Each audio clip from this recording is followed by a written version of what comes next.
Olá, meu nome é Andréa de Castro Leal Novaes, sou professora da UEPA e doutora pela FMUSP. Hoje vou apresentar a vocês o tema Novas Tecnologias em Diabetes. O conteúdo inclui tipos de insulina, tipos de caneta, monitorização da glicemia e infusão de insulina contínua. Em 1921, Frederick Banting e Charles Best, usando extrato pancreático de cães, eles extraíram a insulina e começaram a usar em uma criança, na verdade, adolescente de 14 anos, Leonard Thompson, no Canadá.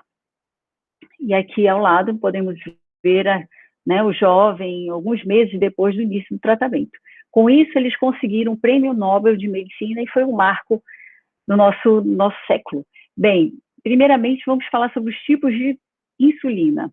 As características principais das preparações insulínicas são o tempo de ação, grau de pureza, que é o conteúdo da proinsulina, sendo que menor que 10 partes por milhão ou menor que 1 parte por milhão, respectivamente, purificada e altamente purificada. A concentração também varia de 100 a 300 unidades por ml e a espécie de origem animal ou humana. Atualmente não é mais comercializada as insulinas de origem animal, como há praticamente 20 anos atrás. De origem animal, antigamente se comercializava a mista, que é a suína e bovina, e a suína. A humana, mas atualmente, com DNA recombinante e análogos de insulina, com DNA recombinante modificado. Os tipos são de ação curta, como a insulina regular, de ação intermediária, como a insulina NPH, de ação prolongada, como as insulinas ultralenta, e os análogos de insulina, que incluem de ação ultra rápida, como as partes lispro, insulina de ação prolongada sem pico, como a glargina e a determir, e a insulina de ação ultra prolongada, que é a deglutec. A insulina regular, ela é uma mistura de monômeros, dímeros e polímeros de insulina, e o equilíbrio entre estas formas determina a dinâmica de absorção. O início do período de ação é de meia a 1 hora e o pico de ação de 2 a 3 horas, com duração de 3 a 6 horas. Sua limitação principal são início lento de ação, com inconveniente para o paciente, tem que ser administrado 30 a 60 minutos antes da refeição e uma longa duração de ação, potencializando uma hipoglicemia pós-prandial, 4 a 6 horas após e durando até 12 horas. Aqui, essa imagem, ela representa a insulina de longa duração, com cristal partícula de insulina, que é o hexâmero. A insulina de curta duração, ou solúvel, ela há a formação de dímeros e logo depois monômeros, e esses são absorvidos pelo capilar, atuando nos órgãos-alvo. A insulina NPH é uma insulina neutra ligada à protamina, desenvolvida por Radedorm em 1936. O início de ação é de 2 a 4 horas e seu pico de duração de 6 a 12 horas, com duração de ação de 10 a 16 horas. Nessa tabela, podemos avaliar todas as insulinas conforme seu início, pico e duração. A lispro, por exemplo, e as partes, elas têm um início de 10 a 20 minutos, com pico de 1 a 3 horas e duração de 2 até 5 horas. A regular é de início de ação de 30 a 60 minutos, um pico de 2 a 4 horas, com duração de 5 a 8 horas. A NPH, ela tem um início de 1 a 2 horas, com um pico de 5 a 7 horas e uma duração de 8 a 14 horas. A ultralenta de 2 a 4, juntamente com a glargina, sendo que a diferença é que a ultralenta ela tem um pico de 8 a 10 horas e a glargina não há pico, e com a duração, a ultralenta de 8 até 36 horas e a glargina de 24 horas. Essa imagem representa a cadeia de insulina, a cadeia alfa-1 de insulina e a beta de insulina, ligadas por pontes bisulfídicas. A insulina lispro, uma log, há uma inversão da lisina pela prolina nos aminoácidos 28 e 29 da cadeia beta, impedindo desta forma a formação de polímeros e a absorção, sendo assim ela é mais rápida. Início de ação menos de 15 minutos e o pico de ação de 1 hora com duração de 3 horas. Aqui nós podemos observar as duas cadeias alfa-beta ligadas por essas pontes bisulfídicas e aqui a troca de lisina por prolina nessa posição. Já a insulina aspartic, que é a novorapid, é uma substituição da prolina pelo ácido aspartico, na posição 28 da cadeia beta, dificultando dessa forma interações monômero-monômero, diminuição da formação de hexâmeros e absorção mais rápida após a injeção subcutânea. Nós podemos, né, observar essa troca. Características ela é aplicada 15 minutos antes ou imediatamente antes de comer.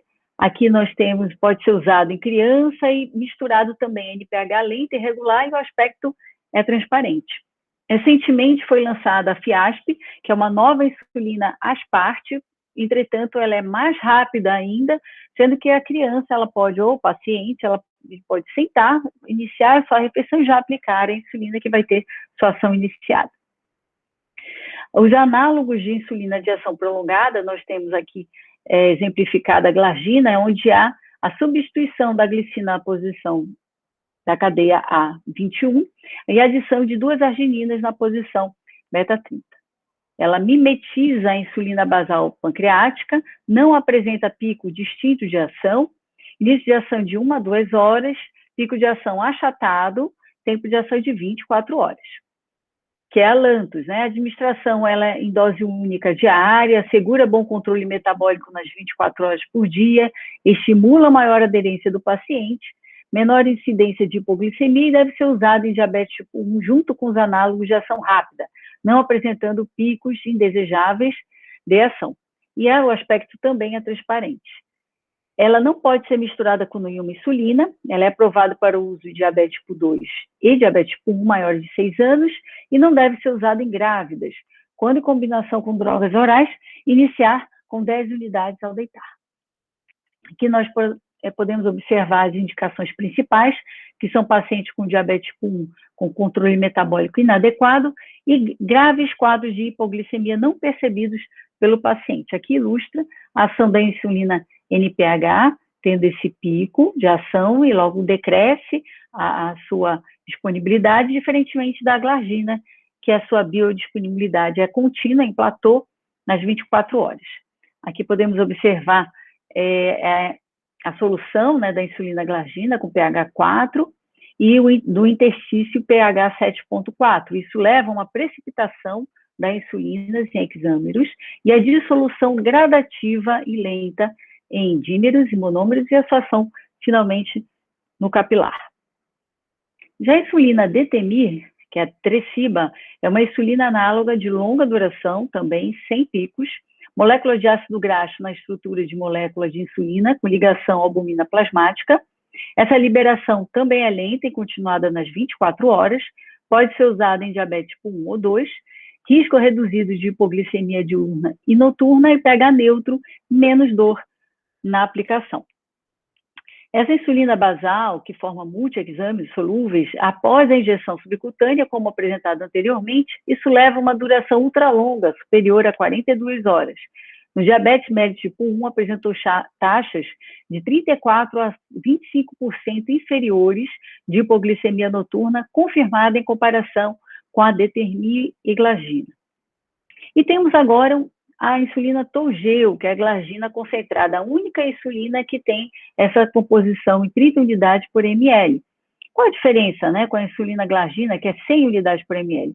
Ela tem um perfil farmacocinético mais estável, no caso a Toujeo, eficácia similar à glargina de 100 unidades por ml, entretanto, tem uma ação hipoglicemiante mais duradoura, 36 a 24 horas, e causa menos hipoglicemia. Nós temos também as insulinas inalatórias. A Exubera não é mais produzida atualmente por ela ter apresentado como efeito colateral câncer de pulmonar em alguns pacientes. Já a Fresa, que é vendida desde 2006 no nosso país, ela é uma insulina inalatória que faz um efeito similar à insulina ultra-rápida. Portanto, ela não deve substituir a insulina basal. Ela é contraindicada em pacientes pneumopatas, ou seja, aqueles pacientes com asma ou bronquite crônica. Esquemas terapêuticos com insulina. Nós temos o esquema convencional, intensivo com múltiplas doses, intensivo com bomba de infusão em pacientes com diabetes tipo 2 podemos usar apenas a insulina basal ou também com múltiplas doses, em algumas situações. E quais são essas insulinas basais, né? São todas aquelas lentas, como a NPH, a ultralenta, a glargina, a Detemir e a Deglutec. E a insulina em bolos, aquela que é administrada durante as refeições, pela ação mais rápida, que é a Lispro, que é ultra rápida, a Asparte e a regular, que é a rápida. Vamos falar um pouquinho sobre os tipos de caneta. Essas canetas vocês já conhecem, elas facilitaram muito a vida dos diabéticos, tem uma flexibilidade, a possibilidade dela ser mantida quando em uso fora da geladeira, e a agulha que é extremamente fina, chegando a 4 milímetros. Mas foi lançada recentemente a Novopen 6 e a Novopen Eco Plus. Elas são umas canetas smart, pois elas, através do Bluetooth, elas enviam o horário, o tipo de insulina, se é rápida ou a lenta, e além disso também o horário da aplicação. Com isso, facilitando, né, essa emissão e a interpretação dos valores glicêmicos no decorrer do dia. Ultimamente foi lançado também a Uso Clock na Europa, que é um tipo, né, um aparelhozinho que é colocado no final de cada insulina, de cada caneta de insulina, e com isso ela detecta qual o tipo, a hora também, passa via Bluetooth para o computador, para o relógio, todas essas informações da quantidade, do horário e o tipo de insulina. Vamos falar um pouquinho sobre monitoração da glicemia. Bem, automonitoramento glicêmico, se frequente, essa avaliação da glicemia capilar, ela pode melhorar o controle metabólico, se tornar um componente fundamental de um tratamento efetivo e do manejo do paciente em insulinoterapia. Os glucosímetros modernos, os SMARTs, podem incorporar avisos de administração de insulina em bolos para calcular a dosagem de insulina, em resposta em mensagem baseada em algoritmos para cada leitura e transferência dos dados via sem fio para um profissional de saúde, parente ou até cuidador. Algumas desvantagens, a verificação da glicemia são intermitentes, é apenas aquele momento que ele verifica a glicemia, levando à falha em demonstrar as flutuações na glicemia no decorrer do dia. Nós temos também a monitorização glicêmica contínua, que é o CGM. Consiste em um sensor descartável que mensura a glicemia do fluido intersticial em um intervalo de 5 minutos, transmitindo as informações para um receptor, pode ser smartphone, um relógio smart ou até para a nuvem. Eficaz em reduzir os valores de hemoglobina glicada e episódios de hipoglicemia.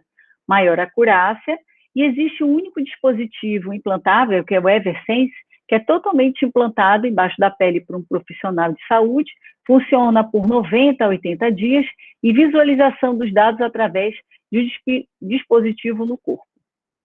Aqui um exemplo, essa imagem representa Eversense, né? Nós temos o transmissor Smart, que faz a leitura do que é traduzido, interpretado por esse sensor. Ele envia para cá e transmite para o relógio ou para o celular. Interessante observar que o sensor ele é muito pequeno, menor que de 20 milímetros ou 2 centímetros. Ele tem um colar de silicone anti-inflamatório, levando a uma diminuição dos efeitos colaterais inflamatórios no local dessa aplicação. Aqui só para vocês observarem, né, na pele do paciente, geralmente o antebraço, na parte posterior do antebraço, ele é resistente à água. Tá? Então, é interessante para os pacientes e um controle de até, na Europa, 180 dias. Aqui, nessa tabela, apresenta o que nós temos, né, de aparelhos que fazem essa monitorização glicêmica contínua. Um deles é o do Dexcom, o G6, atualmente foi lançado o G7. Ele tem um microfilamento, dessa forma ele é inserido, né, a calibração vem realmente da fábrica, ele tem alarmes de hipoglicemia ou hiperglicemia e os dados são divididos através do celular ou relógio. Nós temos o Guardian Sensor 3, que é da Medtronic, ela também tem um sensor microfilamento inserido, tem uma calibração a cada 12 horas, tem avisos também de hipoglicemia e hiperglicemia. e a divisão, né, distribuição de dados é via indireta. O Effersense, que eu já falei anteriormente, ele a inserção é uma implantação, tá? Como eu falei para vocês no slide anterior, certo? E ele tem uma calibração a cada 12 horas, e a vida, né, dele é de 90 dias, e na Europa chega até 180 dias. No Brasil, o que nós temos? Nós temos apenas o Freestyle Libre atualmente, ainda não foi lançado o Libre 2 pela Abbott. Ele tem também um microfilamento, é indolor, que é inserido, ele dura 14 dias, a calibração é feita na fábrica, ele não tem alarmes, né, de hiperglicemia, e os dados são distribuídos apenas no Freestyle Libre 2. Aqui nós podemos observar um aparelho da Medtronic, tá, que ele envia, o único que envia os dados da glicemia para uma bomba de insulina. Vocês estão vendo aqui o catéter, né, que ela consegue, que a paciente ela consegue receber a insulina por esses catéteres. Bem, estudos demonstram que 10 a 14 dias de dados de CGM geralmente reflete uma boa aproximação de dados glicêmicos de 3 meses. Estima e calcula os valores de hemoglobina glicosilada, facilita a comunicação entre profissionais de saúde e os indivíduos com diabetes. A apresentação de dados irá complementar com os sistemas de suporte de decisão e de inteligência artificial, os quais irão integrar dados comportamentais, identificando preocupações e propondo soluções. Bem, vamos falar um pouquinho sobre infusão de insulina contínua. O primeiro modelo foi lançado há 50 anos. Em 2006 foi criado o projeto de pâncreas artificial. O sistema de circuito fechado, ele deve abranger os seguintes itens. O primeiro é a suspensão quando houver hipoglicemia. Nos anteriores isso não ocorria.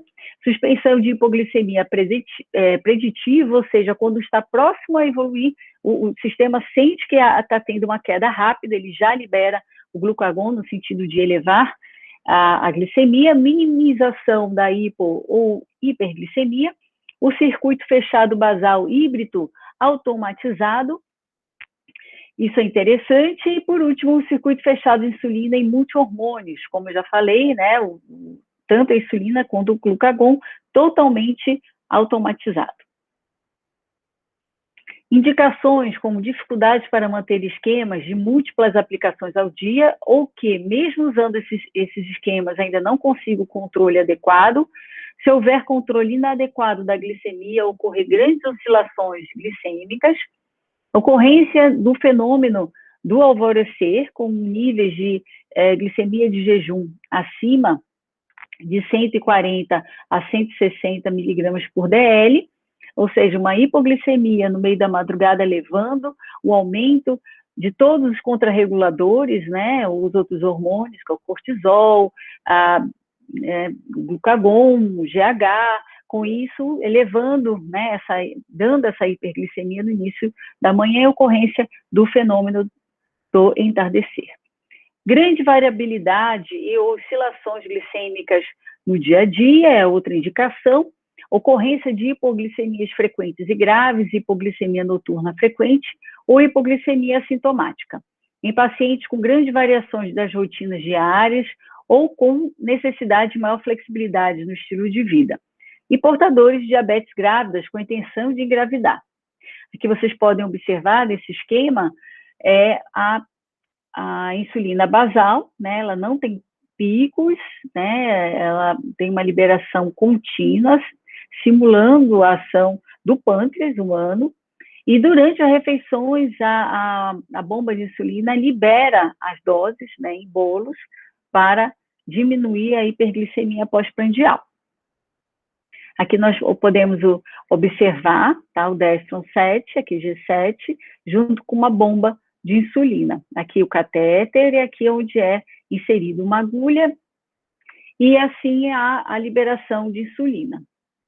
Tá? Mas o que nós temos há alguns anos atrás foi também uma criança, foi submetida a uma cirurgia para o pâncreas, né, artificial, isso há 6 anos atrás, na Austrália.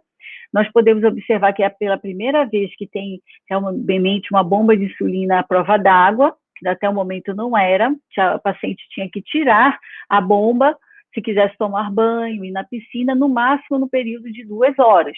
Com isso, aumentava o risco de cetoacidose diabética nesse intervalo. Com isso, essa criança foi submetida, nós temos uma bomba aqui na frente de insulina e atrás de glucagon. E o que nós temos de mais novo é o AcuCheck Solo. Vocês podem ver, olha a diferença, né? Uma pequena, um micropump, ou seja, uma bomba de insulina muito pequena. Aqui nós temos tanto a dose de insulina e glucagon para ser administrado nas 24 horas e um controle remoto, tá? Que ele pode ficar na roupa ou às vezes não, mas assim, de qualquer forma, tem essa liberação automática e contínua. Conclusões. A tecnologia no diabetes está rapidamente mudando o cuidado tradicional e a bomba de insulina está associada à melhora do controle metabólico, a menos hipoglicemia e um aumento na qualidade de vida.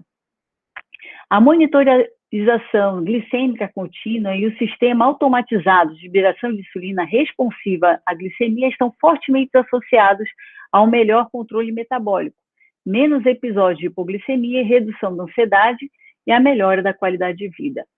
E o alcance de alvos glicêmicos e a visualização da monitorização glicêmica irá ajudar profissionais e pacientes diabéticos a melhorar os resultados a longo prazo com menos complicações da doença. Muito obrigada.